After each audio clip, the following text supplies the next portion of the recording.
So what I was thinking about when we're, just sort of, I forget how we left off after the rich guy. What's been on my heart the last couple of days about this? Um, yeah, so like if we hit this big central theme back in 21, it's a very central theme in the Bible. It deals with money and riches and treasure in heaven, or about a rich guy that couldn't give it up and all the rest of it. This and unclean spirits, these are the kind of things that are not popular to be preached about in church. They don't want to be dwelled on, and I understand why. Because you don't want to offend people. You don't want to make, hey, come be a Christian. It's all miserable. But I do think this is a chance for. I'm ready to. I'm looking forward to emphasizing the good message, because a lot of times in our country we've got automatically a good message. I think America has had it pretty good. Not everybody in America, right? Not like a James kind of lifestyles, but as far as or the poor period. But we've had a pretty comfortable lifestyle in America overall of our lives, right? Everybody here, no matter what part of the country you live in. Came at a great cost, though. Maybe so, but our net to us has been a pretty good life, right? That's what we've experienced. The entire world we've been here has been a pretty comfortable America. And so we have one of the things I think we've all agreed to with the church is that we have a pretty laid back people who identify with believers, right? They're not like, man, I got to be in my word. I've got to sacrifice. I need to go. Should do church every day, or all these kind of things. We agree with that. We have a pretty lax church, pretty fat, lazy church. Yeah. Well, what do you think? Easy Jesus. Doesn't really take a lot of commitment. Nobody's really getting persecuted for, saying they're a Christian. So a lot of that in me has sort of made me want to, bang the drum a little bit, or be a little like, hey, woe to you, rich, or, you're supposed to be persecuted, or all the things that are so obvious in the Bible. But honestly, if we change gears, maybe it is that good news message that will be effective again, when people really need to find a sense of peace or sense of hope, or when life's going bad. That doesn't make a lot of sense, does it? My point is, it's so bright outside. It's a bright sunny day. Nobody's really caring about that flashlight they have in their hand, right? I'm hoping, or that umbrella they have with them. The shades. If the weather changes, people are going to start appreciating all the things that we have in Jesus a little bit more, because we're actually going to need them. And I think it might be a time of repentance in our country and true revival. Because we know that this was just a false revival, like the Trump revival, because a lot of that stuff, we're going to put Christ back in Christmas. Here's my Bible. Here's the rest of the stuff. We see the kind of people that bred, because we can see the Trump supporters all around us. They're still the ones that are going to charge. It's still exactly it. Trump's still the guy with Playboy up on the wall that's carrying on, and even his cadre of spiritual advisors are the Prosperity Millionaire Club. Like his main spiritual advisor was a girl who had already had a big apartment in his Trump Tower in New York City, right? That's the kind of Christians he's hanging out with, right? That's the kind of Christianity is. Hopefully, when that bubble pops, which it has, it seems, maybe it might change the culture in a way that's very positive for the message going out. That might bring about repentance, the expectation of, because if we see a parallel is the people in, I don't know how good this is a parallel, but I'll give it a shot, trying to talk about current topics. Jesus shows up, and the people of Jesus' day think they're looking for a Messiah. But the Messiah they're looking for is a Davidic king, is a king like David, a human that's going to bring about military power, right?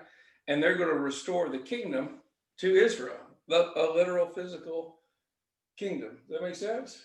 So that's who they're looking for, right? And so the people out there, that's what they wanted. But he's not talking about something else. So I think a lot of times when we talk about our Trump experience, let's say he was sincere as the day is long, it's still a lot of the physical manifestation issues that we're like, look what he's done, look what he's done. It's him. He's got the Bible. He's talking about Christianity. He's all these kind of things. That reminds me more of that overt kind of thing that naturally people would look for, right? Without really having eyes to see. Because the people rejected Jesus because they didn't have eyes to see, right? They rejected him because he was not that overt kind of leader, worldly leader. So Trump, we see the fruits of that labor, whether it's the guy on our boat, he's thinking we should storm the Capitol. It's the guys up there that are marching by the hundreds of thousands, or tens of thousands. It looks like a lot of people in Washington. They came there. You know what? They're going to storm physically, break laws, right? Do things that are wicked, right? And following this thing. Well, that's really not followers of, that's not the message of Jesus, at least. I don't know about the individuals, but they're caught into that. What do y'all think? Too far afield? No. Okay. But do you think the most part they're not Christians? Well, I think who's actually has put their faith in Jesus. When I start smack talk Christians, I'm really not talking about that component of, because that's almost the God thing of judging a person's heart, really, whether they're in or out of the kingdom. But I do think that we can judge, when we're talking about judging Christians, I'm talking about judging probably the maturity of a Christian at a minimum. If you don't see the fruit, then even if you see the leaves, right? If you don't see the fruit of self-sacrifice, all those fruits of the Spirit, that's the big question mark. And so, like, that's where I would go against Trump. I'd be like, yeah, I hear his words, but I'd see his fruit, and I don't see it. Even though I voted for him because I think he's doing some things I wanted to do. But I do know that I do believe that as a believer, I could understand why you could be angry and want to, and have civil unrest. I could probably even understand that, in a sense of defiance. I'm not going to do this. Jesus did that, right? Jesus said, I'm not going to lie in order to save my butt, right? He went and took his medicine. So there's a degree of civil unrest that's appropriate. Absolutely, that we must do as Christians, we're called to do. But storming and looting a Capitol building is outside of that. We all agree with that, or no? Or maybe we don't agree with that. We think that it'd be Christians who storm that Capitol and throw stuff around? I don't think it was it. I think it was agent provocateurs that instigated that. Was it what? Agent provocateur, people that are like the Antifa or whoever. Oh, you think that? Imitating, going in under the auspices of being a Trump person and going in and doing the damage to hurt. You see, but that's the part. Blaming on somebody else. But see, I looked into that. Yes, that's the only thing I looked at because I'd heard that. And I thought, well, let me see these pictures. I don't know, man. But the point is, how extreme is that even thought? That these guys all have Trump gear, they're all there for Trump, and then they're raiding it. And yet immediately, because I wanted to do the same thing Scott's doing. Oh, it's not Trump people. It's Antifa acting like Trump people, dressed up like Trump people. Man, that's clever. And then I thought to myself, man, how far down the conspiracy trail have I gone here? But maybe. Yeah. Well, there's some cast of characters in there that have been identified with Antifa in the past, like the guy with the horns. Biking and people like that. Yeah. So But see, it still dodges that central question, which is, do you think that's something that every Christian is capable of doing anything bad? So I'm not saying because you sin, you're out of the Christian club. I'm just saying that did not look like a very Christian thing to do. I don't think being caught up in the world's politics is a very Christian thing to do, right? I don't think we're not of this world. Jesus isn't playing this game in this world. I'm to the point where I'm about not to vote anymore But I don't say what I think is just my own crazy opinions. But as far as the general fruits of the Spirit, raiding the Capitol building does not seem like something that a Christian in their right mind would do under any circumstance. I mean, they could be killing somebody. Huh? I didn't think they would be either. Yeah, you wouldn't think so either, would you? No. I don't think any of us would do it. I think one of us could rail, Bob. I think How you much could. money is involved in being a jackass? Yeah. You can pay me enough. Oh, boy. I doubt that. You know, I want to go back on what a statement you just said, which I think is very true. I hear on the radio, on the Christian radio station, all the time. I can do it morning, noon, in the evening, whatever. That we need more Christians in politics. We need more Christians in I heard that politics. last week. Oh, goodness. And number one, I'm sick of hearing it. Yeah. And number two, to me personally, it doesn't line up to the Word of God. It does not. It does not line up to this right here. Christ said just the opposite. I believe he said just the opposite of that. Don't get involved in these things. Stay out of it. When I read in the book of Acts, I don't see Paul out there picketing with a sign, down with Rome or whatever. Yeah. Yeah, I don't see any of that. Well, he played the Roman card, so he couldn't do that anyway. Well, no, I believe someone could come out of a system and take with it the benefits, like the Roman citizenship, or like a Pharisaical level of knowledge about Old Testament, like Paul did, the teachings of the Pharisees. But absolutely, we read the Acts. There's no place where there being a political force for or against anything.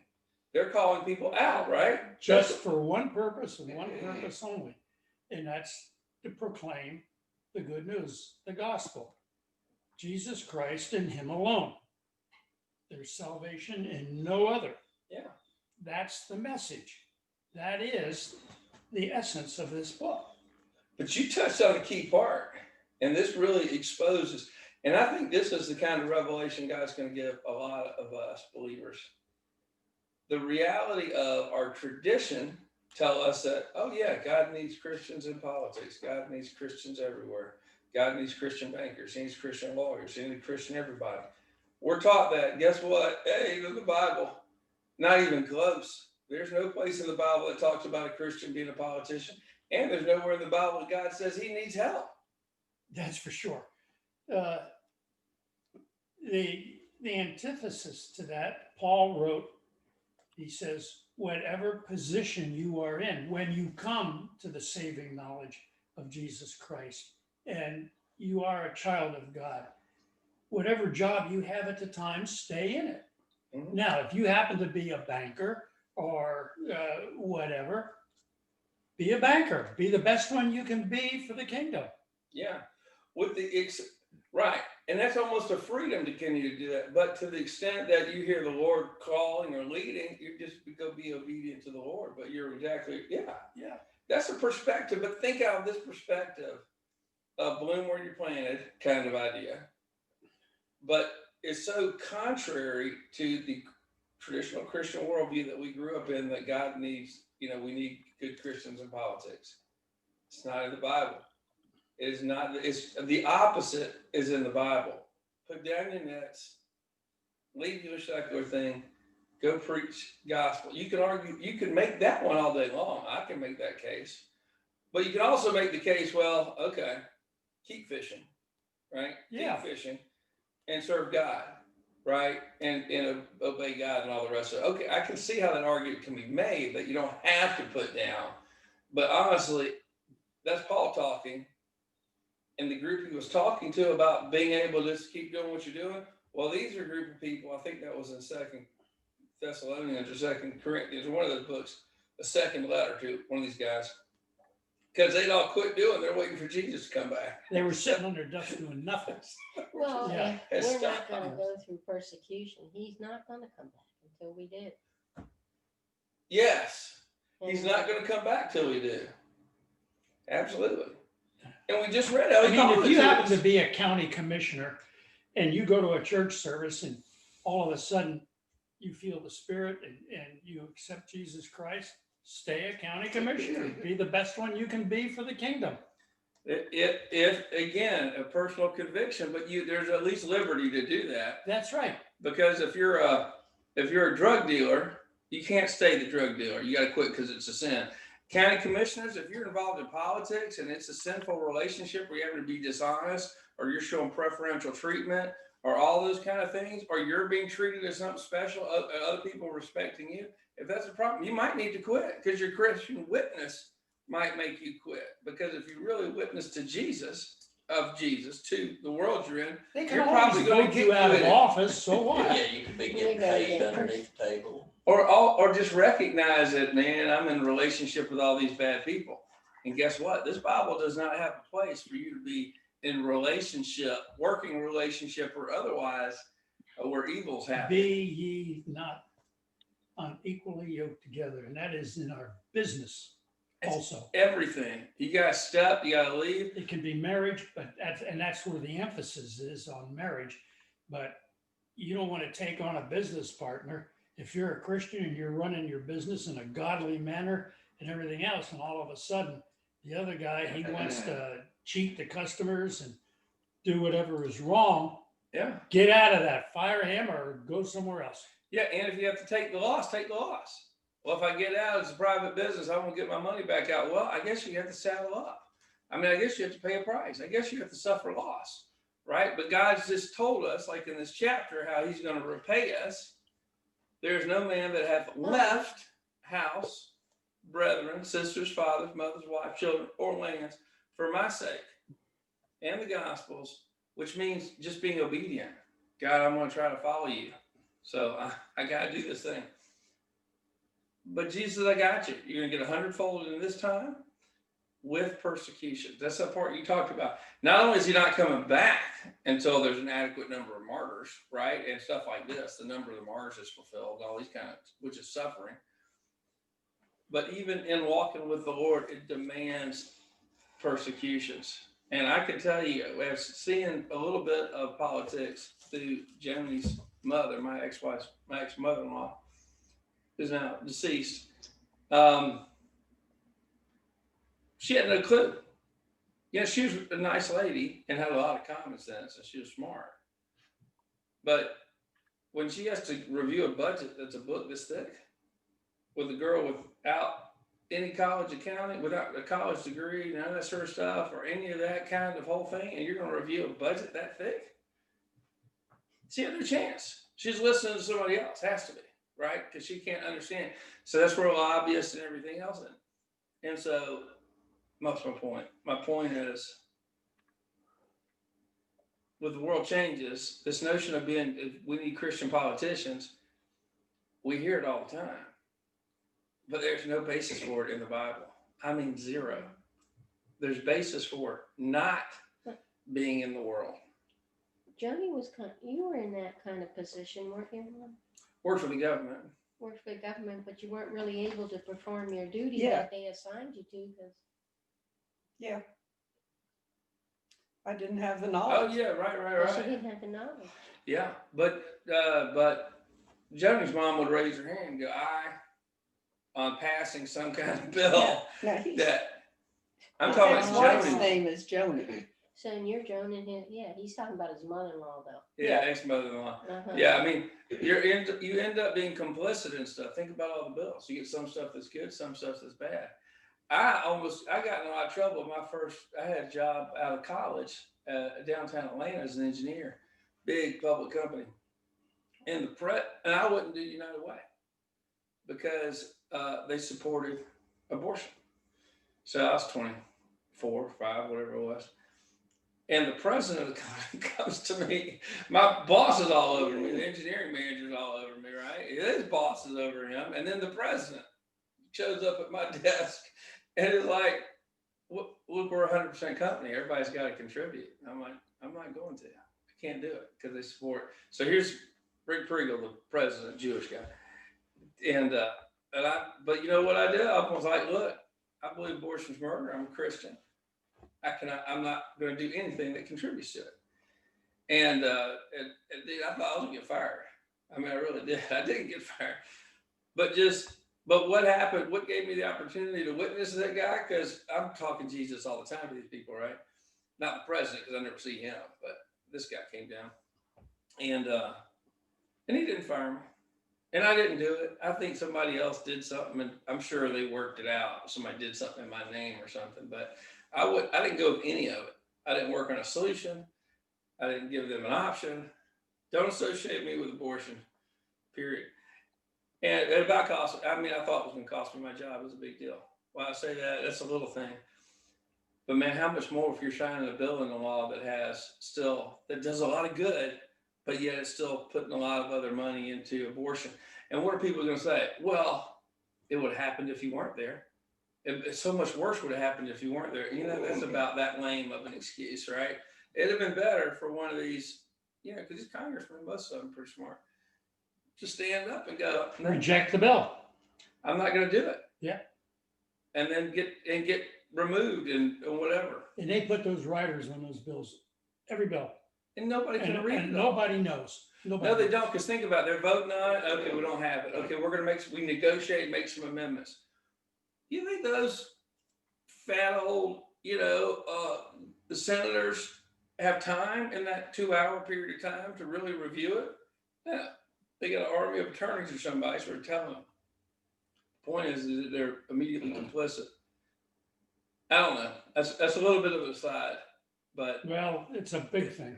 it's something that is going to affect us on this lower level. You better believe it. Because it's going to affect around us. It's going to give us opportunity to talk about Jesus. They call it trickle down economics. Well, I haven't seen the news, but did they disband the mob or whatever you want to call it? Are they gone? Yeah. Yeah, I hadn't watched the news yet, but yeah, I think they were gone right after it. Weren't they, Scotty? Yeah, almost all of it except for that was very peaceful. And they went home, and by the time all that happened, a lot of people had already gone. I mean, so Yeah. Well, interesting times. And we're going to switch gears. Because That was a funny thing. There was a picture I seen on the her cell phone. There was a picture out there, and people were climbing the wall to get over yeah. into the building. And this woman, she's down below. Now, this is just a green screen thing. And the woman's standing there, and she sees these people climb up. When you get in there, you can check and see if they got my stimulus check. No. Can you check on my stimulus check? My name is so and so. What? You don't even have the time? That is funny right there. Yeah, that's pretty funny. That may be the funniest. Yeah. Oh, speaking of which, guys, good. My Montero is having a big, expensive $1,500 fix, and I just got my stimulus check, $600. Okay. Hey, You got it? Oh, you got one? today? Well, Yeah, that's check because $600. you're paying support. Were you paying child support? I was, not anymore. I'm free indeed. Isn't that what it was about child support? No. The MLK said No, that when you he got it. paid his last Direct check. deposit, right? Now I got it in the mailbox. Oh. Oh, yeah, that's how we got it.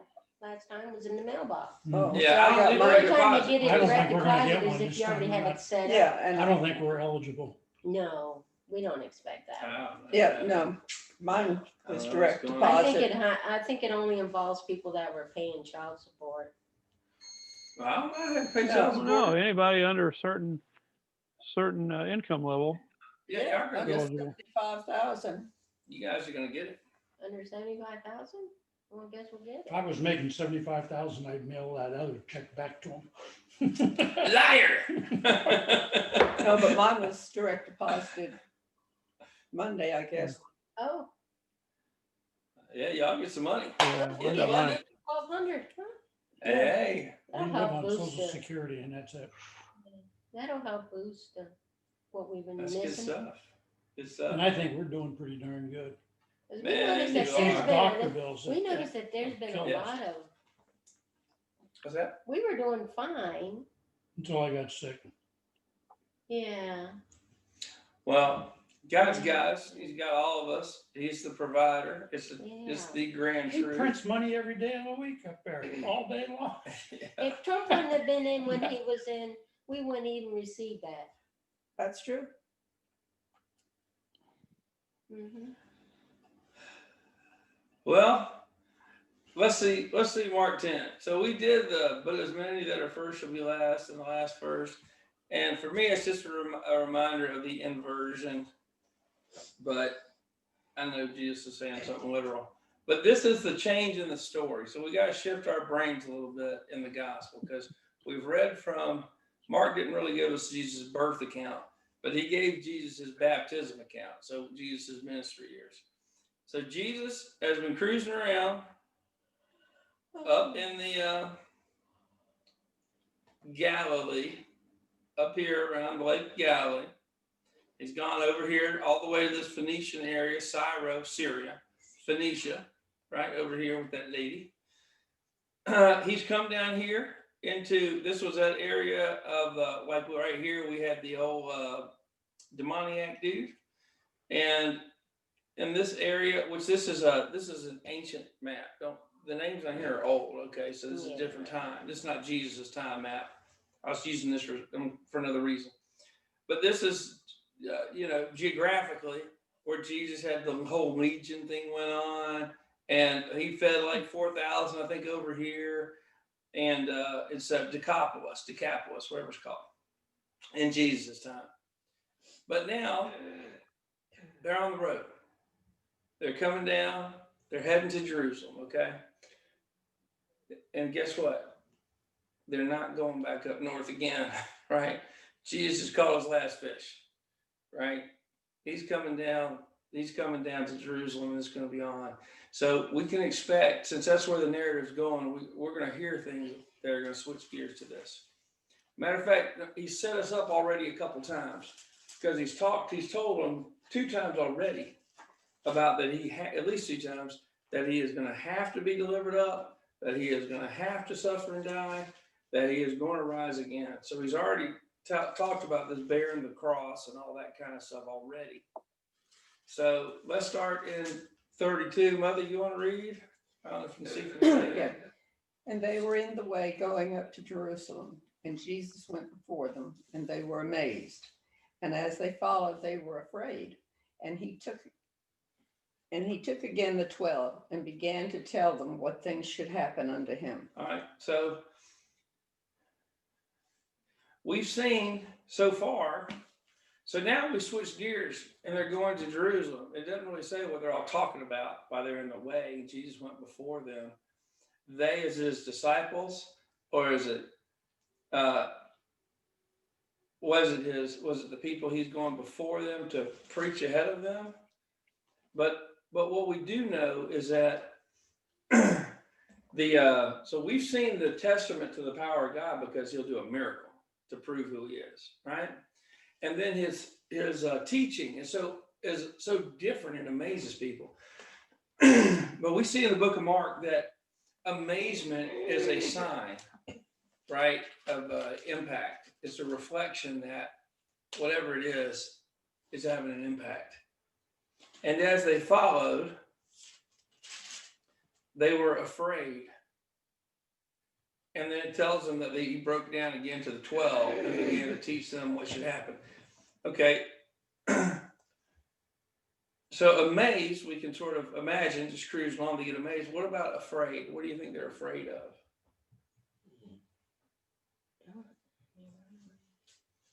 Do you think it's, every time an angel shows up, first thing that dude says is, be not afraid. Fear not. So fear is a natural response. We know later in the New Testament, it's going to tell us that God doesn't give us a spirit of fear, but a power and love and a sound mind. So there is a correlation between it and being amazed. Okay, well, let's read on then and see what we think. Well, it was Peter who said, well, I'll follow you even to the death. Now, that is coming up in the very near future. Peter's probably getting a picture what this is going to be like. And he said, well, I shot my mouth off again, didn't I? Yeah. Yeah. Yes, says now I'm faced with this. I don't think I want to do this. Yeah, I think you're right. I think that what you're bringing up is a really key point with Peter, because Peter is always the one that's doing the Well, you talking. know, he was crippled. Did you know that?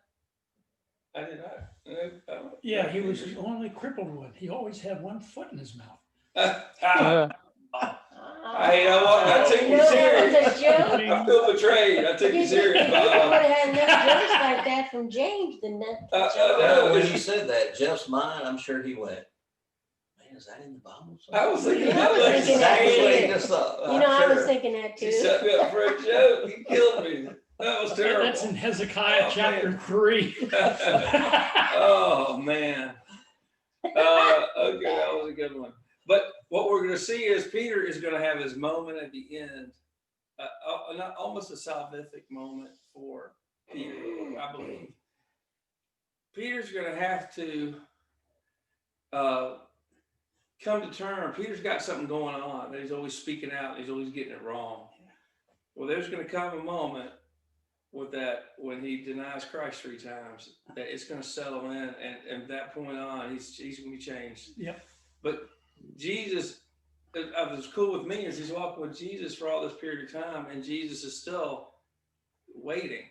Because Jesus, you think he could step up and cure Peter's problem right early on, but he doesn't. He waits, and in time, Peter comes face to face with that. But that's a good one. It's a good. Yeah, you got me, Bob. That hurt. I felt a little betrayed. That was good, Bob. Yeah. Okay, 33, brother. saying, Behold, we go up to Jerusalem, and the Son of Man shall be delivered unto the chief priests and unto the scribes, and they shall condemn him to death, and shall deliver him to the Gentiles. Why is he describing himself that way and not saying me, me, me? Why does he call himself the Son of Man? No, but he's talking like it's not happening to him. It's Because he's talking in the third person. yeah. Yeah. Well, I mean, I hear him call himself the Son of Man and the Son of God, but interesting point. They shall condemn me to death, not him. Yeah, so you're saying he might still be holding out. Oh, that's a good point. I hadn't, but Maybe that's why they didn't hear him right. I know, but I think in the earlier ones he does say I, because this is the third time he's telling them this. He tells them another time. Yeah, we saw him twice all the time. It's not this chapter. I think it's 9. He's gonna tell them again after this. Oh, he's going to tell them. You have the other. This is the problem with it. I don't have a printed Bible in front of me. If y'all scan through, look at the other ones and see. Yeah, I just looked through Matthew and Does he use And first Luke. person? I just read it. And I wasn't paying attention to Yeah. that particular thing. Yeah, I didn't either. I mean, that's an interesting thought. A lot of people speak of themselves in the third person. A lot of people do. Yeah, but is there a difference in other times that because he didn't even say, but Jesus would go up. He referred to the Son of Man. If this was the only time he said it, I think that would be a really significant piece of information that he just said the Son of Man, as opposed to Jesus, even if he spoke in the third person. All right, let's keep our eye out for that one. That's really a good piece. Okay, so he's going to the chief priests and the scribes. So this isn't the Roman leadership. This is the Hebrew leadership. And then he's going to say, well, they condemned him to death and delivered him to the Gentiles. That was a point y'all made earlier. But I don't see it the same way, at least at the time. But that notion that technically it was the Romans that nailed him to the cross. It had to be by law. Yeah, it was the Romans that nailed him to the cross. So that is an interesting distinction that I never had really made before. You know, the Jews had no authority to kill anybody. None. Right. So just a technical how it's executed. But we know because of Stephen's or a lot of other testimony in the New Testament that the Jews killed Jesus, right there. But first, technically go, what part did they play? Yeah, they didn't. They had to have the Jews. And here we have, that's what Jesus is forecasting. prophesying, right? Because it hadn't happened yet. He says he has to be delivered to the Gentiles. So being given to the Romans satisfies this. And so clearly there's some technical reason that it had to be done that way. Yeah, maybe it's in Isaiah. The words that are identical in Matthew. Okay. Identical. I'm reading it now. All right. Well, we'll keep our eyes open for that third person distinction if we think there's anything about that. It's interesting. So again, he's coming from up here. These are all the tribes way back. Remember how these, like Edom, Edom and the Edomites, not Bob, but who else? What do y'all remember about Edom? Who was a Herod. player? Oh, well, not Bob. But you already said it. I just said not Bob. Honey, can't you hear? I'm sanctioning you. Oh, Thanks, Bob. I'm sorry. Thanks, I wasn't Bob. paying I'm any sanctioning attention. you. You're Hey, Bob. sanctioned. Bob, thank you. I don't know. You're on the clock. You're in the penalty box. I owe you, right now. man. Hey, no, I just released you from the penalty. Yeah, box. 10 minutes and no talking. That's all right. Next time I'll shoot a 3-pointer. Yeah. All right. You just hit a home run. You just hit a home run. So Herod. Okay, who was? We have multiple Herods, 3 Herods. Mother Herod Oh, no. was an Edomite. No. Who was Herod? Who was Herod? And we've heard about him in this Bible already. We've heard about, this book, Mark. We've also talked about him in the book Acts. Who was Herod?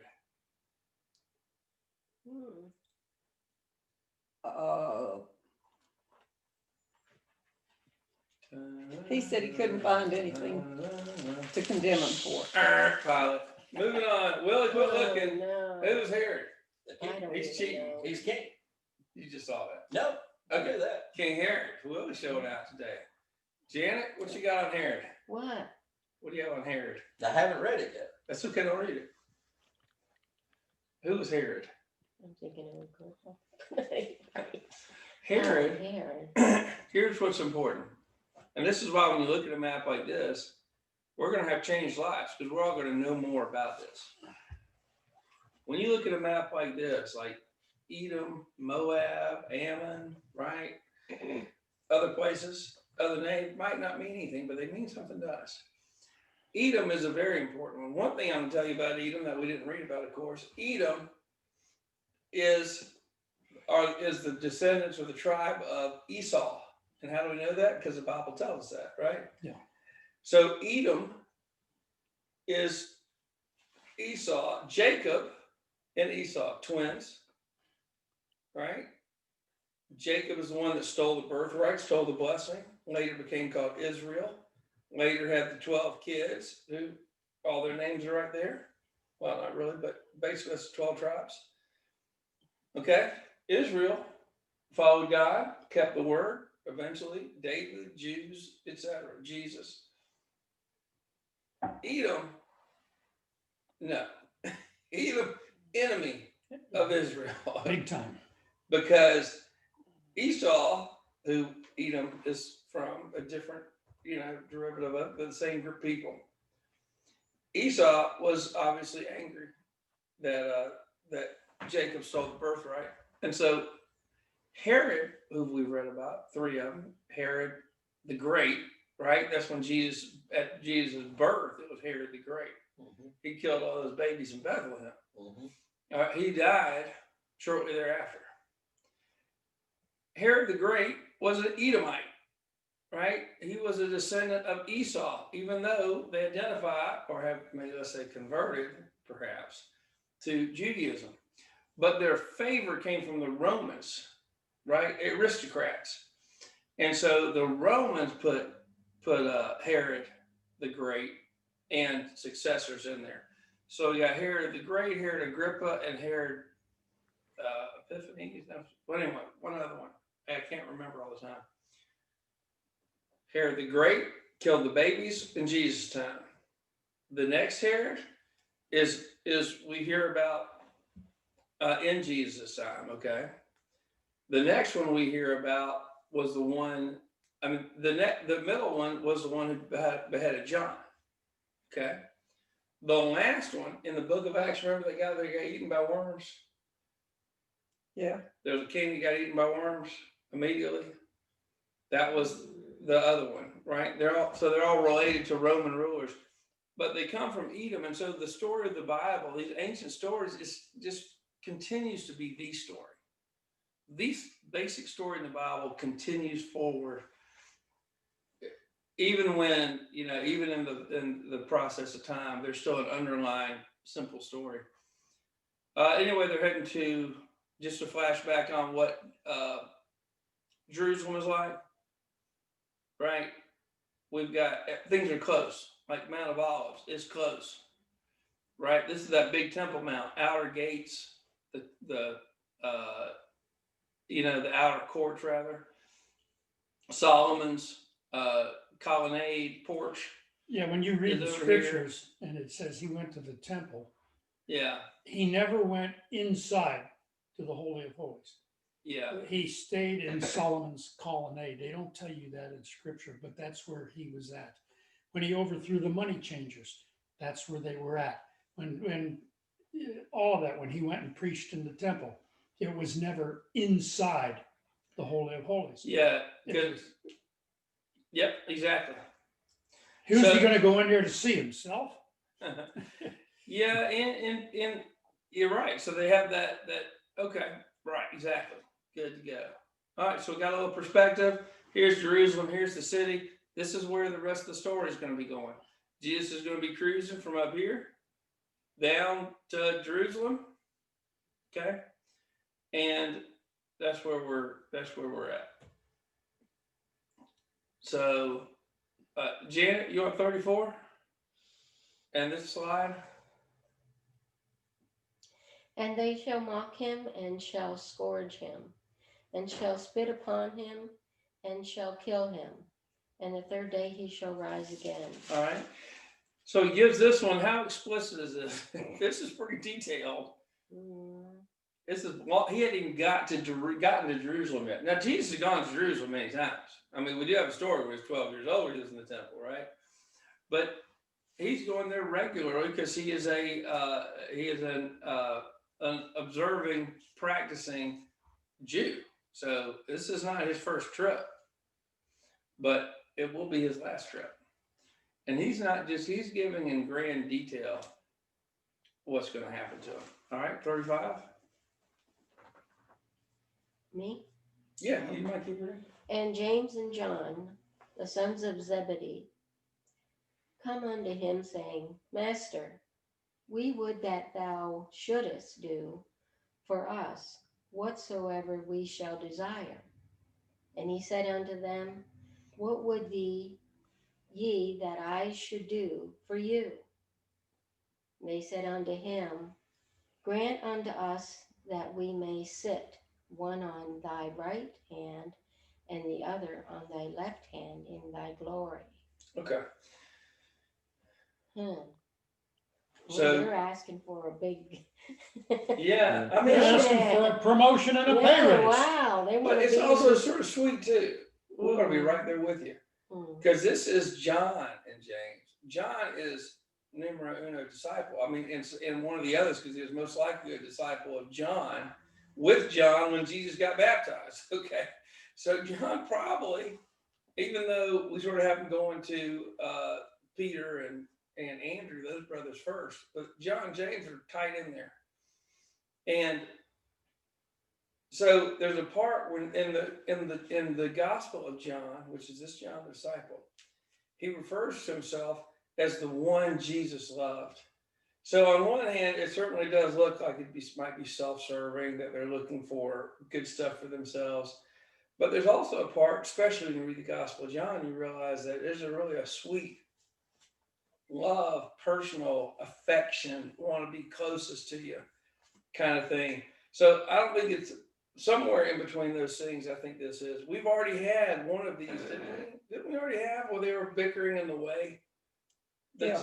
No, that's coming up next. Okay, my bad. We haven't gotten to yet. What I'm talking about. We have had the disciples carrying on between themselves, but we're fixing it here. Okay. You really got to read it from Matthew chapter 20 to get a more clear picture. Yeah, it brings in the mother. Yeah, the mother Right. put them up to it. So What can we know about the book? Because we're going to know about all the Gospels. I mean, we're still just trickling through first half of one Gospel. What we notice here is Mark. What are some attributes of Mark that we talk about? The Gospel of Mark. What of his writing or of his storytelling? What about the Gospel of Mark? Anything? Well, I try to keep hitting on these things. Mark is fast. Mark's a young guy. This Gospel is moving fast. It's the shortest of the Gospels. It's probably the earliest of the Gospels, right? This was probably written, 10 to 20 years after Jesus died. Was it actually written and circulated? Going from his Jesus' time of ministry until his death.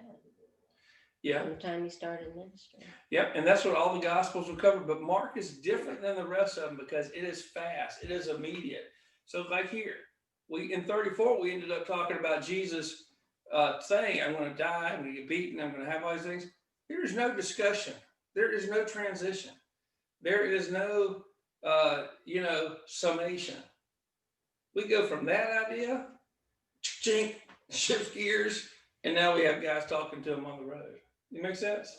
We have a different subject, different topic. Agreed? This is the nature of Mark. Mark is fast moving. He's always talking about suddenly, immediately, straightway, right? He's using these words. So anyway, it will matter because in time, as we study the other Gospels, it's important to contrast.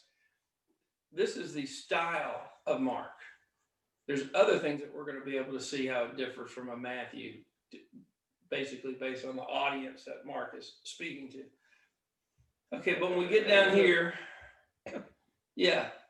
So what they said, what they want, and it's somewhere possibly self-serving. So let's just roll on. All right, hold on. What's that?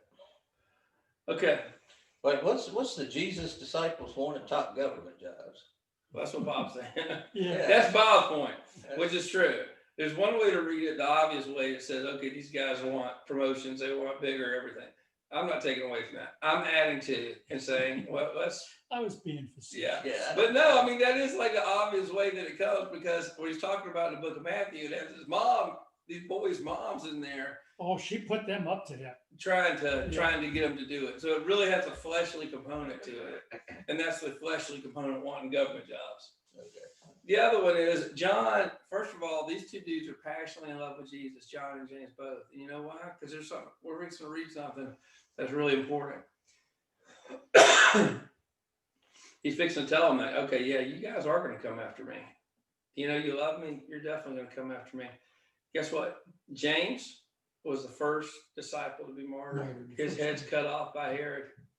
Okay, we read about Mark. Then he was going to lop off Peter's. But forget about that one. So we had James, two brothers. James, the first one.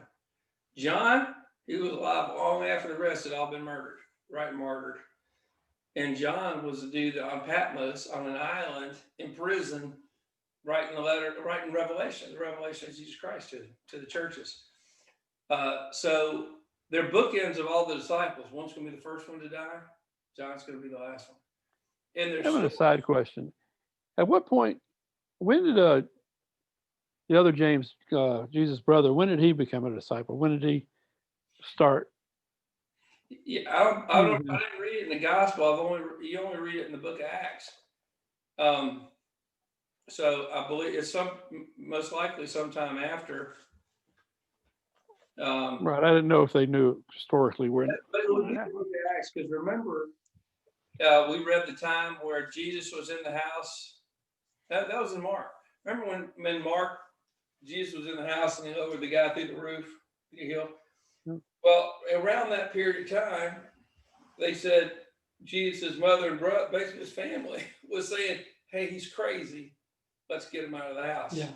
They came and Jesus like, well, you guys are my mother and brother. So his family's already tried to have the intervention on him. Didn't go good. And we also know that families are following because this story we're reading right now of John and James Well, those guys, and like in another telling of the story, their mother's with them, right? And talking to Jesus on their behalf. We know that Jesus' mother, Mary, was trailing around with them at some point, right? They were all at the cross with him, right? Jesus and Mary Mary and Mary Magdalene, Jesus was there too. But so in his entourage of thousands of people, of course, meeting him to hear him preach, and hundreds following him steadily. There was a lot of family members, no doubt, in there. But when did James convert? And Jude, that book of Jude in the New Testament's also Jesus' brother. Right, he converted after. I don't know. I don't know if it explicitly says. Bob, do you have any knowledge of that? Of when James converted in the Bible? No, Yeah, it doesn't say. it has been said, only hearsay. That was it James that supposedly went to India to spread the gospel, but I don't believe that at all. Yeah, after the fact. Yeah, Well, we know. Yeah, James probably couldn't have. Well, there's multiple Jameses. yeah. Right, I'm talking about the half brother of James. Yeah, the half brother of James is not this James. Right. Yeah, I don't know when I they know came, that. but they were all in because the book of James is written by the half brother of Jesus, and also that James, that leader, was the leader of the church in Jerusalem. So he was. Right. He had a lot of. Yeah. Yeah, I mean, I knew it wasn't this James. I just Yeah. made me think of it, and I was just I don't curious. know. I don't think it explicitly says, but maybe we'll get there. It's Well, if it does, yeah, I probably would have known if it had talked Yeah. about. it's like when we read this and the other stories that we know and have covered already. It's like we're looking into a mirror. And in the book of James, it talks about that, looking into a mirror, that we're seeing ourselves, his family dedicated to him, believing in him, trusting in him, the 12. But then their human side comes out all the time. Mm-hmm. Right. So we're seeing a mirror image of ourselves here. That we follow Jesus Christ and we try to do the best we can and to obey the commandments and to serve him and do whatever we can to spread the gospel. That and then all of a sudden there were times that it's like the ignition switch is turned off, Right. and the car stops in the middle of the road. And we're seeing ourselves. This is a mirror image here. In the book of James, it says the man steps in front of a mirror and he sees what he looks like, but when he steps away, he forgets what he looks like. There's a lot of doctrine in that. So, here we are, folks. This is us. Yeah, you're right. You're right. Of course, I'm Jesus. Y'all are, lesser. Who's going for Mary Magdalene? Anybody? That Mary Magdalene. What do you think she was? Stripper. No. No. I know. I'm not. The We've already had Catholic this Church is conversation. being I'm proud messing to be the biggest whore in the She world. wasn't. There's not one word in the scripture that even remotely points to that. You No, see that? she That's wasn't. getting them stirred up right there. Which Mary? Trying to figure out. I think Magdalene? I'm on the flat earth from the UFO. Oh, man. Don't listen to him. He's messing around. Yeah, you're right. Mary Magdalene. Calling her all in one breath. How did we do that? She was filled with demons. We and went cast back to them the out. human aspect. Well, Boy, she both was don't go filled- there. I'm surprised you don't know that. I do know that. She but was filled she with was- demons. and We've he already cast them out. talked about this 2 or 3 times. And I know your 7 position. demons. So I threw it out there just to get you guys fired up. Yeah. Oh yeah, y'all looking good. Yeah, man, look at that fire. Now you have it. I You didn't really have feel one 30 sorry seconds. for her. Boy, she took a bad rap from the Catholics. Yeah. What, Scott? Go back. Right, and Magdalene was the one he saved from being stoned, right? So they know she did something. Right there. Or- Stop right there a minute. Not necessarily the adulterous woman. Her name was. Okay. yeah, well, whoever cast the first stone in that passage, wherever it is. Yeah, a lot of people Right. attribute her. But it doesn't Yeah, I don't think explicitly so. say. Mm-mm. So Mary Magdalene is somebody else totally Yeah. in that. Yes. Says They're not Jerusalem in the time necessarily- of Jesus. You see up there where it says crucifixion and burial, and it's got two spots. One Well, says yeah. Golgotha, the other says Gordon's Calvary Garden tomb. tomb. Even the Jews believe Gordon was right. There's something you really have to know from history here. It was Constantine sent his mother to the Holy Land. And when you read about the life of Constantine and his empire, the Catholics say he was a born again believer. There's nothing that points to that. He did what he did to consolidate his empire. And he sent his mother there to pick out the different spots that have become deified, as it were, I'll use that word, by the Catholics, since he was the start of the state church, which is Rome, and Pope Gregory. That all of these places that you hear about, they go to the Via Dolorosa, and they go to here, they go to there, they go to all these different places. And that was picked out by Constantine's mother. That does not mean that that's really where they were at. And the Jews themselves do not believe that Golgotha was the place of the skull.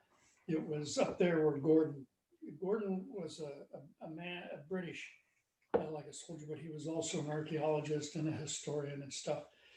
So that's where they believe it really happened, was up there where Gordon says it was. All right.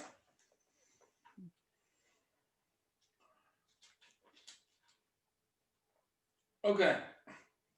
John James wants to know his right and left hand. Where's Jesus currently? He's in heaven, right? We talk about thrones.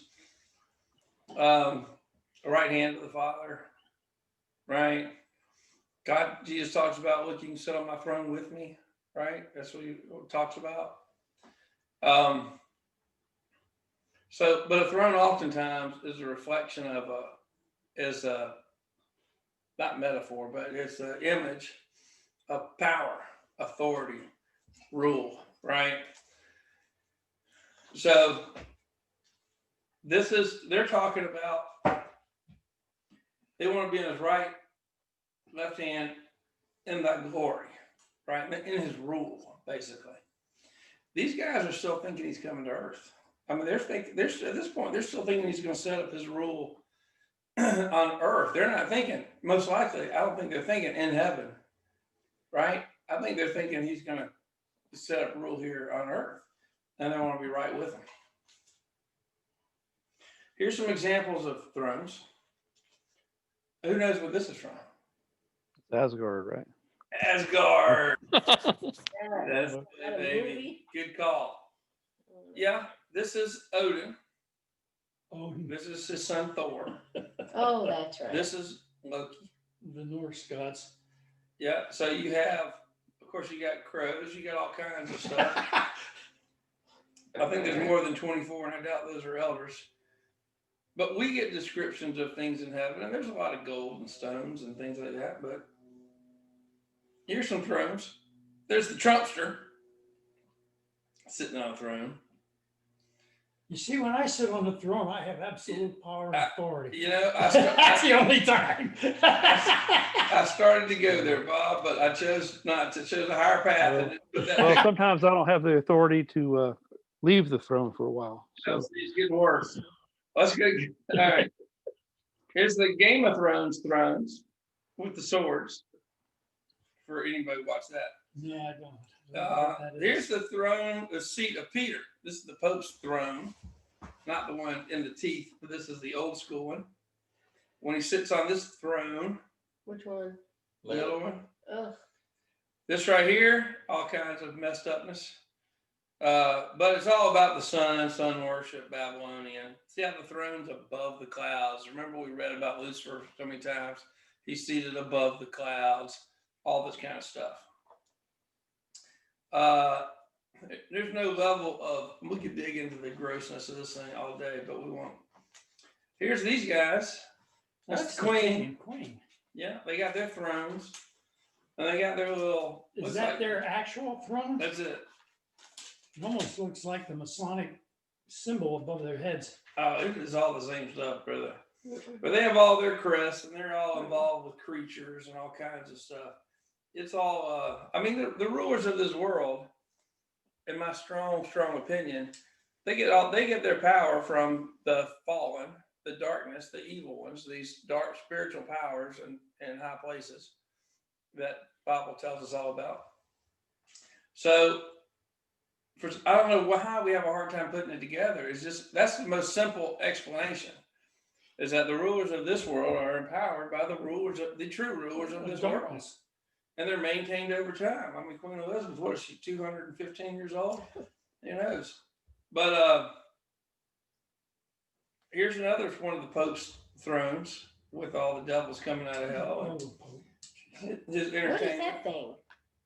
those are three people, Oh, those are gymnasts. Three people. people, but like a snake or a dragon or Okay, whatever so it it's is. That's weird four when- people. When you just look at it, you know, Yeah, at four first glance. you Yeah, go, that's four people. What? They did.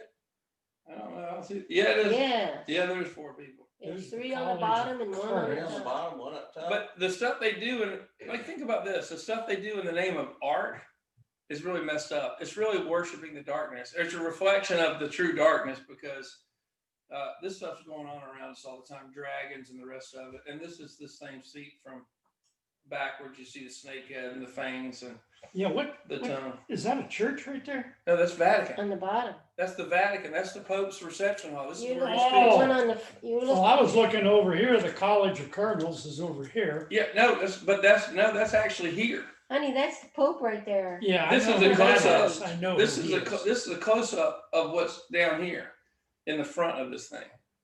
Oh. Between the snake's teeth. The Pope is definitely the tongue, the prophet of the Church of the Devil, whatever that is, without a doubt. Oh, no 100%, doubt. 100%. And That's really weird the way that, see those 2 eyes on? Yeah. but creepy. When I die, I'm not going to see him there. He's not going to make it. No, but everybody has thrones. This is, we got old Poogie Boy here. Got a throne. But you'll notice what they always have. Like, I think they have St. George, who looks like he's covered in reptile skin. But they got a dragon back here.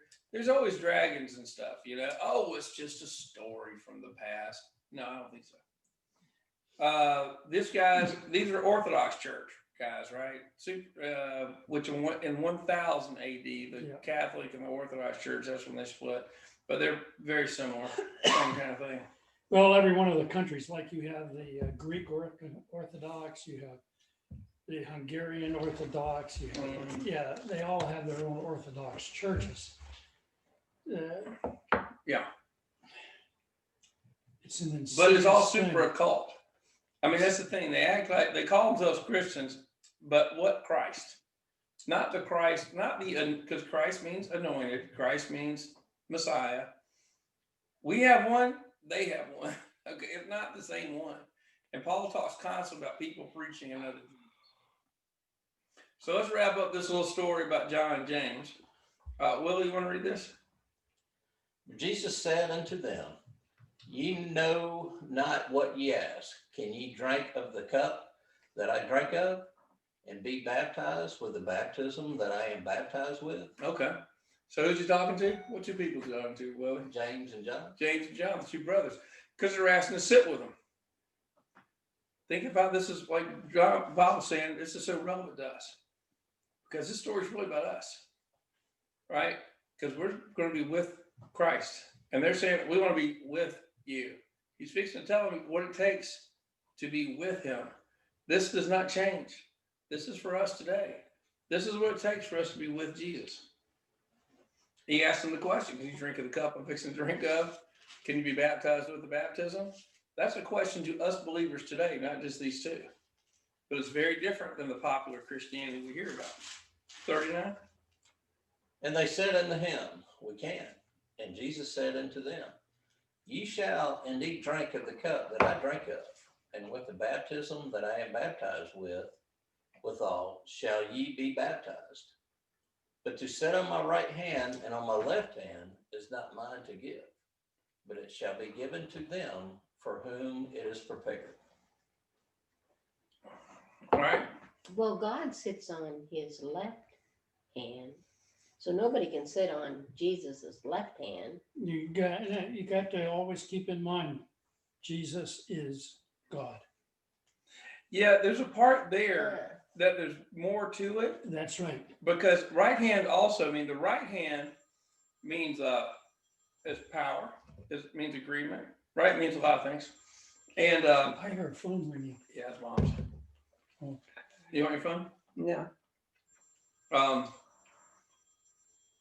But that's the way to think about it. Asking yourself these questions makes you think, well, what does the Bible say? Because I was thinking through it and looking up verses. So now I know that in the throne room of God, well, you got these elders, 24 elders. It doesn't explicitly say who they are. Most people, like me, I tend to think they're the 12 patriarchs, right? And the 12 disciples. But I don't know if that's true. There's a lot of other players that weren't the patriarchs. So I don't really know. But When you, I was just looking at this drink of the cup that I drink of, and you have a picture of the cup over there, and I'm thinking, you couldn't even pick that cup up if you wanted to drink from it. No, that's So not it's kind of what he's impossible. talking about right now. No, I know that, honey. I'm just, that's a thorny What one. I Yeah, said on Wednesday, I want to reiterate again. You remember what you're reading here when you get up to chapter 14. And there's something that's happening. And he's trying to warn them now. It's not what you might think it is. Well, go ahead and elaborate a little bit more, Bob. We're coming up into the crucifixion. And that he has to go to the garden first. They go to the garden.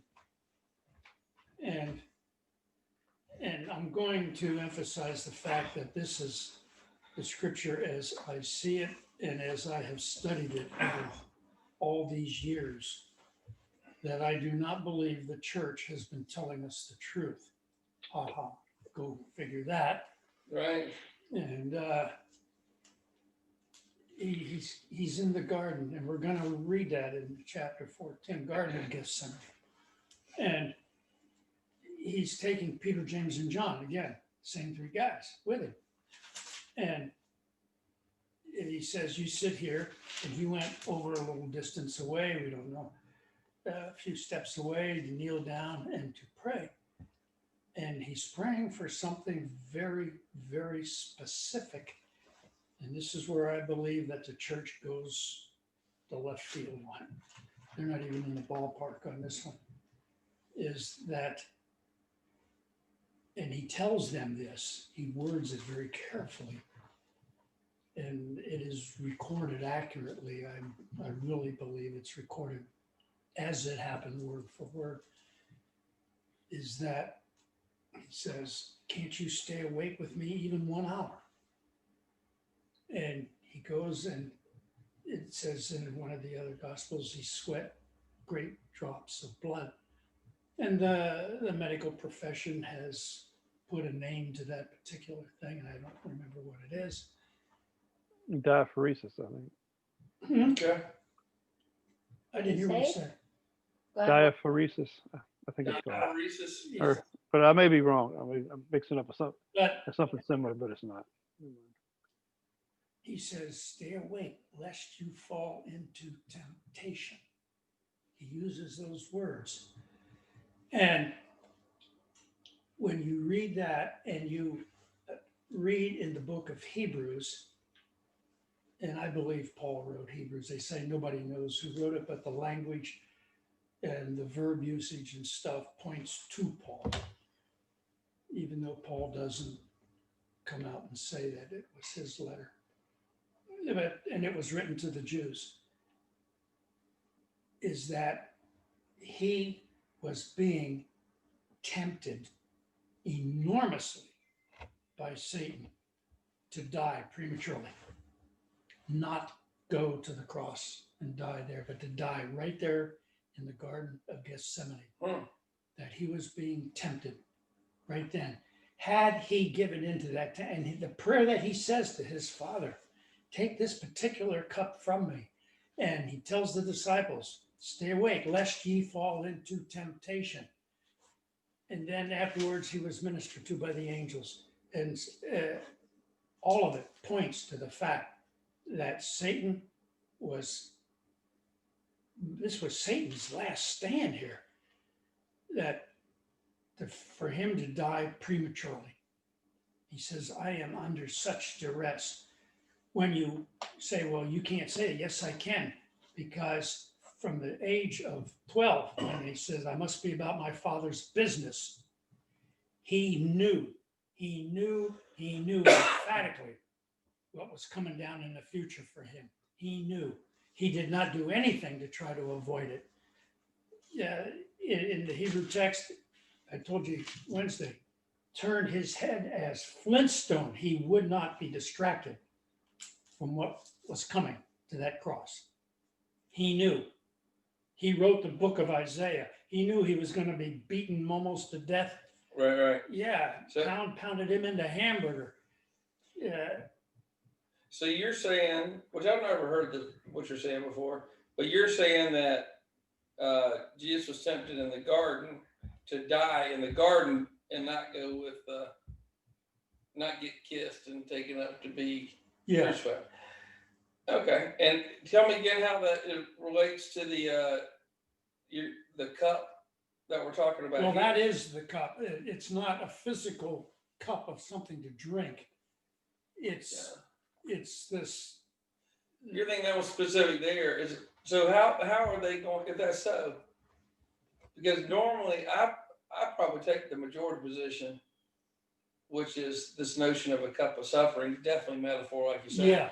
Is that you're going to come after me, right? Because we have John and James. James died the quickest. John suffered the longest, right? Say the longest. But nonetheless, they both suffered. They drank this bitter cup. I thought you were going with the cup.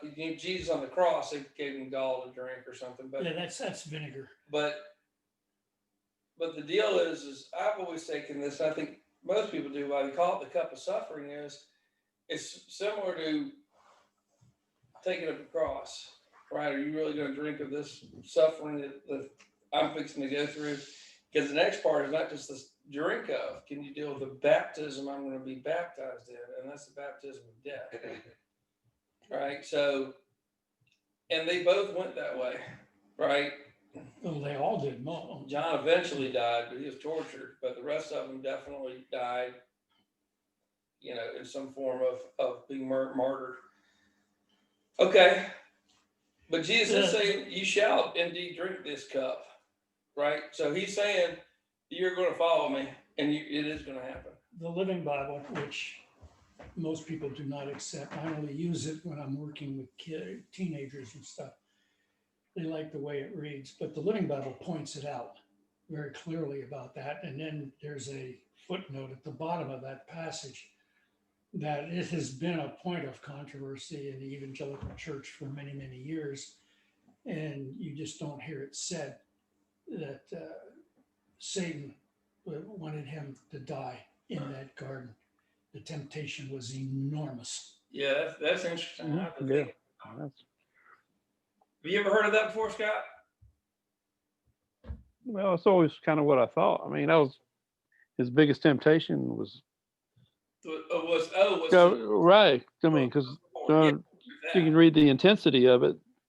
That clear for it. And also, it says the angels came and ministered to him. They also came after his 40-day temptation too.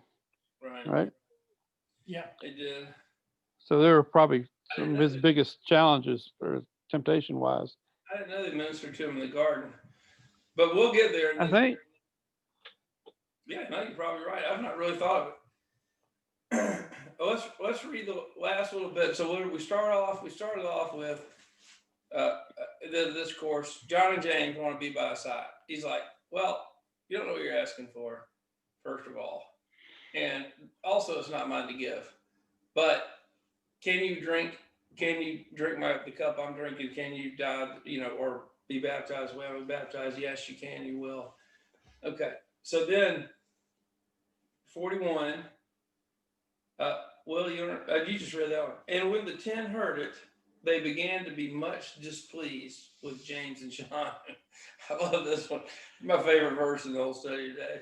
Because those other 10 are like, which goes to the idea that John and James want to snag the top spots. Yeah. Yeah, so there's a bit of pride in there, arrogance and pride. Yeah.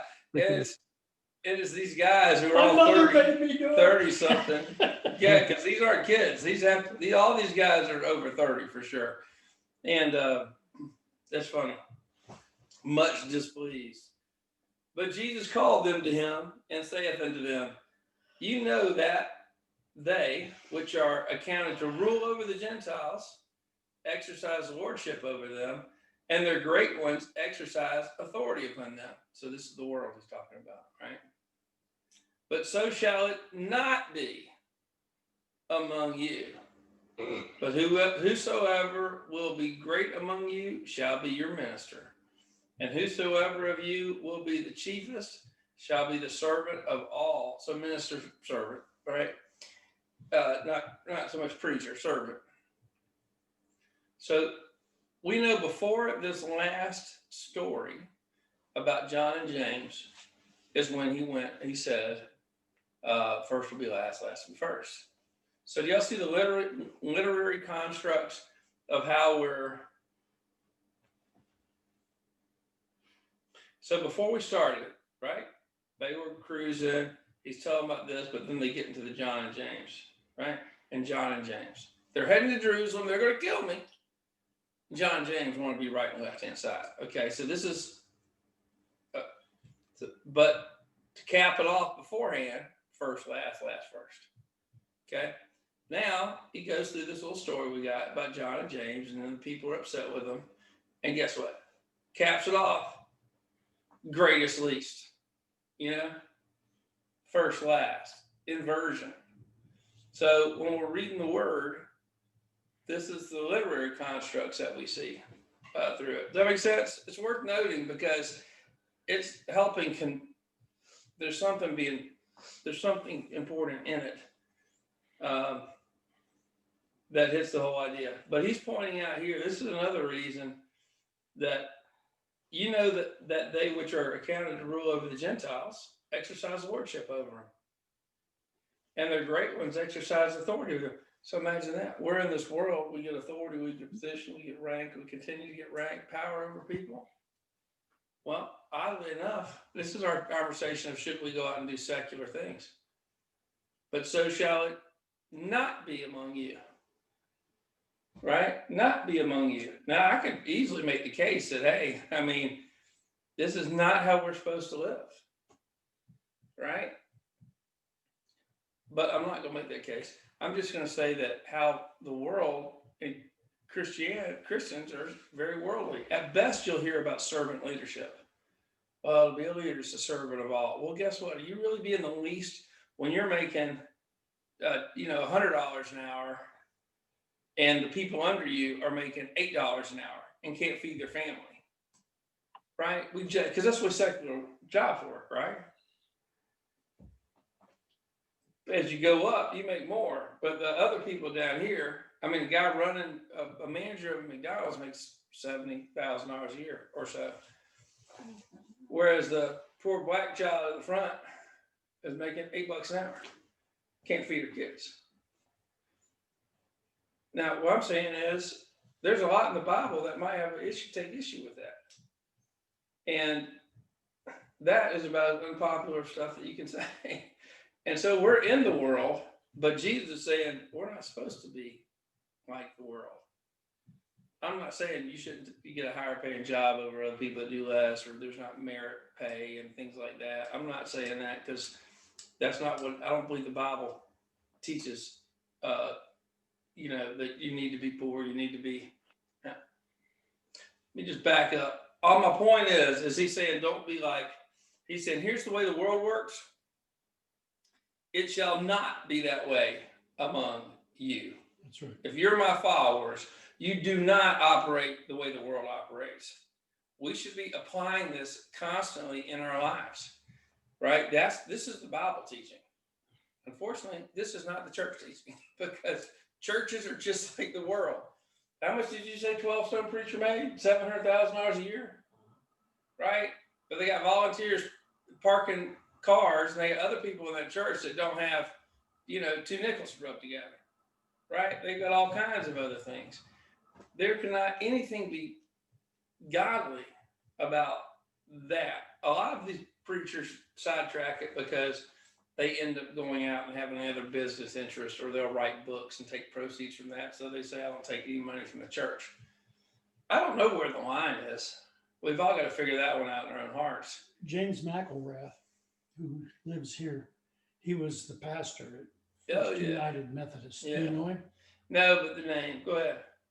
I And- talked to him recently. Yeah. Oh, I I like gotta him. call him I again. like his family. And he's setting up some kind of a Christian camp here. Yeah. Yeah.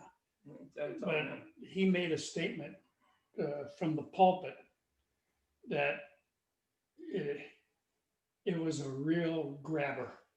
And he says, I don't ever want to hear anybody questioning my giving in this church.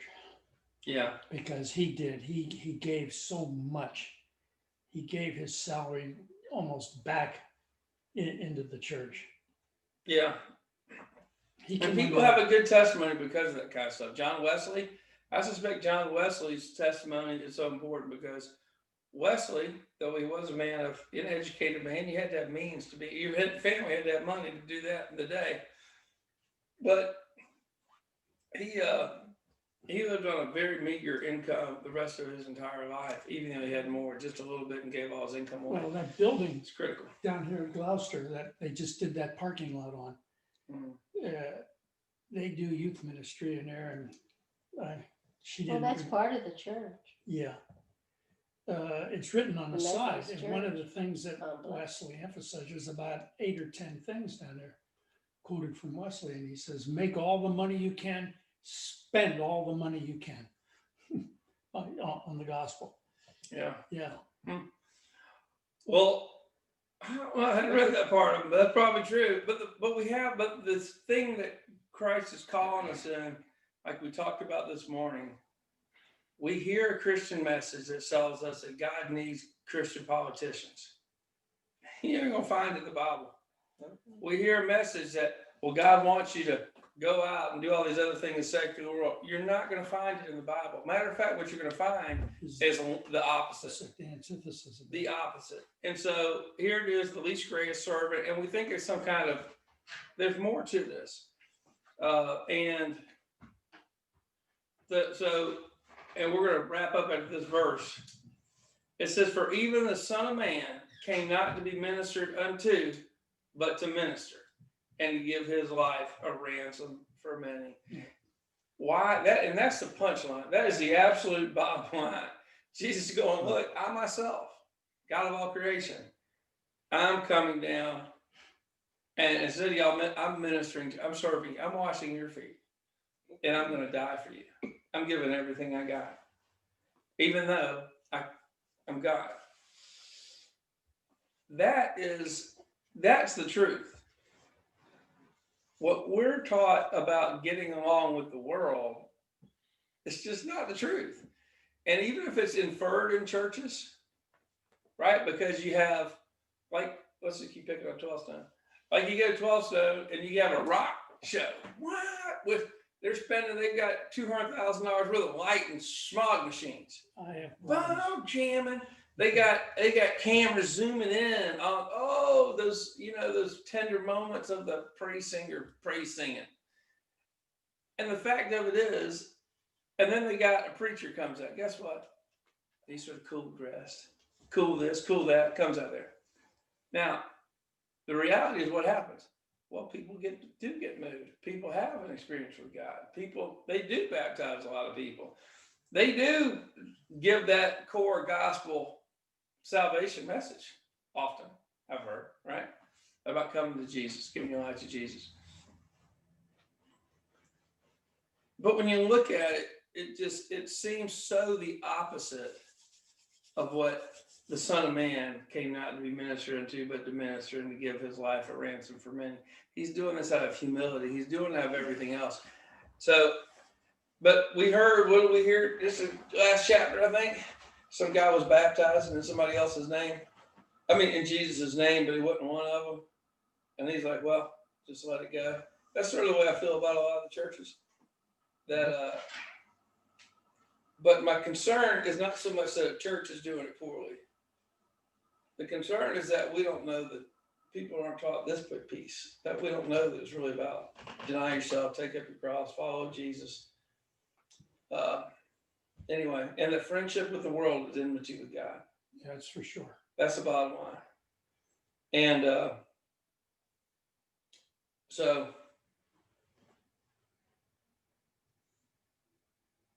for even the Son of Man came not to be ministered unto, but to minister, to give his life a ransom for many. So, all right, so that's it. We're gonna, if y'all can see it, where he's coming up to next time is he's moved down. He's moved down from the Galilee down here to Jericho. Now, I don't know if they walked. I don't know if they took one of the boats. I don't know. Depending on time of year, I guess it has to be right. Take a boat down the Jordan River. I don't know.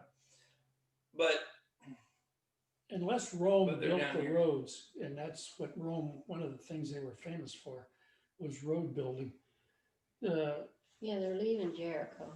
The most you could walk, it was about 10, maybe 12 miles a day. all right. Because the roads they were rocks and marl and everything else. You were in sandals if you had them. And you had to bring your own food and water, whatever. So any trip at all really was an effort if you were walking, because they weren't roads like walking down the street here, that's for sure. Yeah. They hadn't Yeah. paved yet. But they traveled some good distance pretty quick. We heard about coming into the coast of Judea last time we talked about it, right? So they're moving their way down. Jericho, of course, we hear from famous Old Testament when they crossed the Jordan. They encountered Jericho, and then the walls fell down.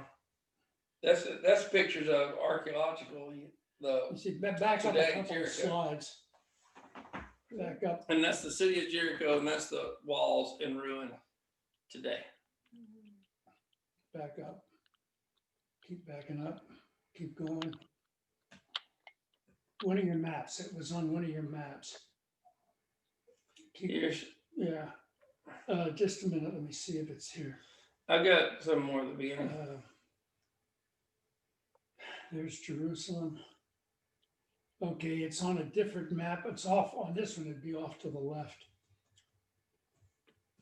Well, anyway, you want maybe. What are you looking for? Tell me what you're looking for. I'll find It was for a you. map of an overall area there, and it showed Cyrene, which which the is Mediterranean. the town in North Africa. Cyrene over here. Yeah. Okay. You take your little pointer thing and follow the coastline To where? over to Jerusalem. Bingo.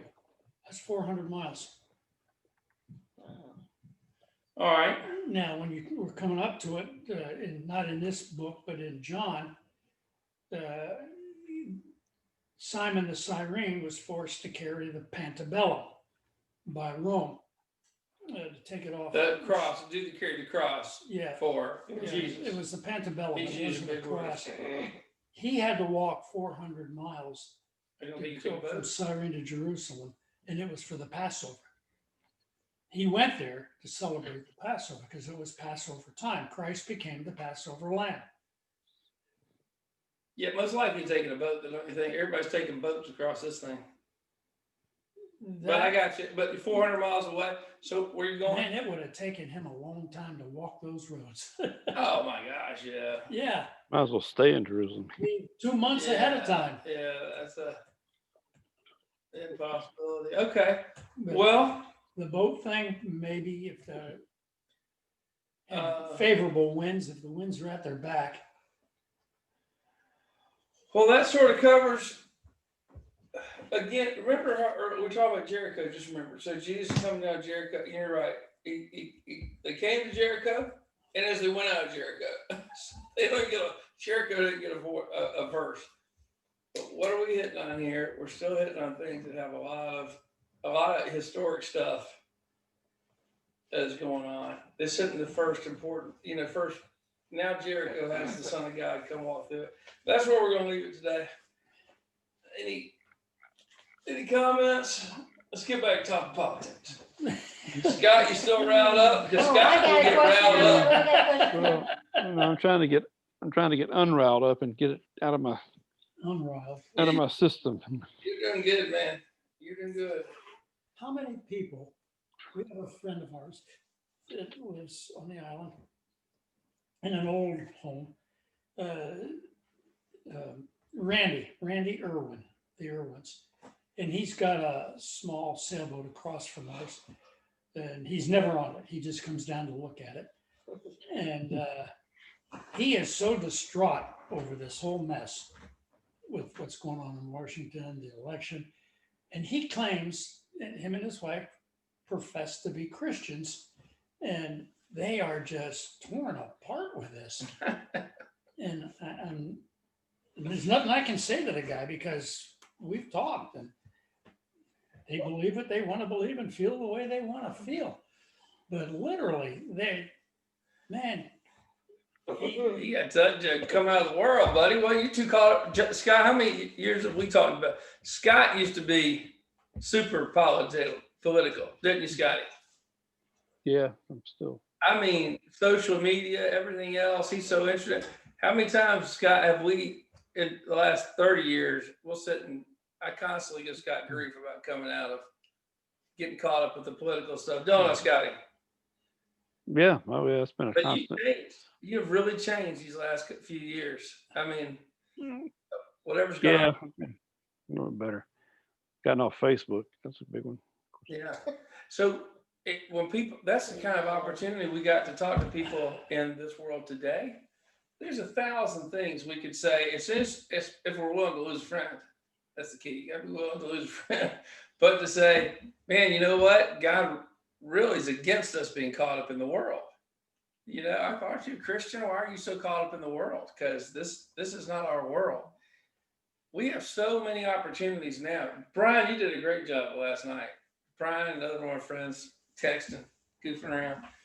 And then one of our friends was upset about the political stuff. So he said something about, life's going to change or something, which it is. And then Brian just busted out a verse on him. Yeah. 2 Timothy 3. Read that one, Bob. It just read that one. Oh, you got to pull it up, Jenna. 2 Timothy 3, 1 through 5. That's what you told That's me. the answer. I was just reading That's the that. answer, man. That's the answer. Wednesday. He just bombed him. It was like, oh. What, honey? I was reading that Wednesday sitting in church. 2 Timothy, yes, you were. Yeah. 2 Timothy 3. Like verses 1 through 5 or something. Yeah, I was reading that Wednesday night. I'd already heard the pastor's message. Did it make you wonder, why am I sitting here? What am I doing? 3, 1 through 5? All right, I'll read it for you. This know also, that in the Is it last 2nd or 1 Timothy? 2 Timothy 3. Scotty, why don't you bust it out? Because I know you got it. And I'm All just right, let me pull it up. Yeah. squinting to see my screen. 3, right? So, 3, 1 through 5. yeah, chapter 3. Verses 1 through 5. All right. Read This that. also, that in the last days perilous times shall come. For men shall be lovers of their own selves, covetous, boasters, proud, blasphemers, disobedient to parents, unthankful, unholy, without natural affection, truce breakers, false accusers, incontinent, fierce, despisers. I'm not sure what their What? definition of incontinent is, but Yeah, I don't think it's a group of the pants. I think it's Yeah. yeah, inconsistent. I know. it is a bunch of crap though. But despisers of those that are good, traitors, heady, high-minded, lovers of pleasures more than lovers of God, having a form of godliness, but denying the power thereof. From such turn away. From such turn away. Is that the last one? I think so. That's just a simple punchline. For this sort they which creep into houses and led captive silly women laden with sins, led away with diverse lusts, I ever know. learning and never able to come to the knowledge of truth. Oof. And then they talk about Jans and John Bray. Yeah, that's all there. Yeah, that's good stuff. Ever learning, never able to come to the truth. Very much like the parables, the rest of the stuff, hearing but not understanding. But man, silly women. I seen a couple this morning. I did see a couple. Yeah, James. I'll say one thing about Scripture. what's, no, sorry. They're What's that? supposedly, theoretically, they're the ones that opposed Moses when he appeared before Pharaoh. And he threw the staff down and it turned into a snake and it ate The other their snake. snakes. Yeah. And that's strictly theory, but that's the only place that their names are mentioned. Yeah. James and Janner. Oh, I'll say this: the whole political world is turning against Trump right now on both sides of the aisle, so to speak. So it's a big spiritual thing Oh dear. I still right got now. It's crazy. What are you gonna do? Kill him? Who knows? What are you gonna do? I think I personally think if he had won a second term, they'd kill him. But they took care of him in other ways, I guess. Or There's going to be tough times ahead. There's no doubt about that. Well, we're going to lose our freedoms, some of our rights that we have gotten very comfortable with. I'm an ex-soldier. You served, didn't you? Yeah. Yeah. I did. My father before me. We fought against people who fought against our lifestyle and what we have here. We're going to lose that. And the one I really feel sorry for is my son and my daughter-in-law and my daughter. They're going to have it a lot tougher. I'm at the end of my life. I hear I'm got one foot in the grave and the other on a banana peel. But it's God's going to sort this whole mess out. And it's going to be fine. It's going to be all right. We've been given the gift of eternal life. It don't get any better than that. What are they going to do? What? Throw me in jail? They got to feed me. I don't care if it's a bologna sandwich. I might have to learn how to eat pork. Yeah, you might. Yeah, they won't give you non-pork stuff there for sure. A lot of bologna. As long as they don't make me read the Koran, I don't care. Read the Quran, you just make your faith stronger in Jesus. That book is stupid. Hey, I'm going to read the rest of this real quick because we only got a few, and then we can be on chapter 11. Let me just punch this one out, but I'll read it right up here. Bartimaeus, the blind guy. Yeah. Okay, they came to Jericho, and he went out to Jericho with his disciples and a great number of people. Blind Bartimaeus, the son of Timaeus, sat by the highway side begging. And when he heard that it was Jesus of Nazareth, he began to cry out and say, Jesus, thou son of David, have mercy on me. And many charged him that he should hold his peace. But he cried out the more a great deal. Thou son of David, have mercy on me. And Jesus stood still and commanded him to be called. And they called the blind man, saying unto him, Be of good comfort, rise, he calleth thee. And he, casting away his garment, rose and came to Jesus. And Jesus answered and said unto him, What wilt thou that I should do unto thee? The blind man said unto him, Lord, that I might receive my sight. And Jesus said unto him, Go thy way, thy faith hath made thee whole. And immediately he received his sight and followed Jesus in the way. So he said, Go thy way. Now he's following Jesus in the way. End of chapter. All right, so it just as the wrap up, again, modern folks put chapters in there, but that wraps up chapter 10. But now we know Jesus coming into the city, he's got a big crowd. we're coming right up when they're be cutting palm branches and throwing their clothes and stuff in the way. He's getting the donkey, all that kind of stuff. He's the entry into the city. So again, he's right outside. He's got a crowd. They're already believers. He's doing a big. He just did a miracle in the middle of all of them. So, any thoughts or comments on that last little piece? Okay.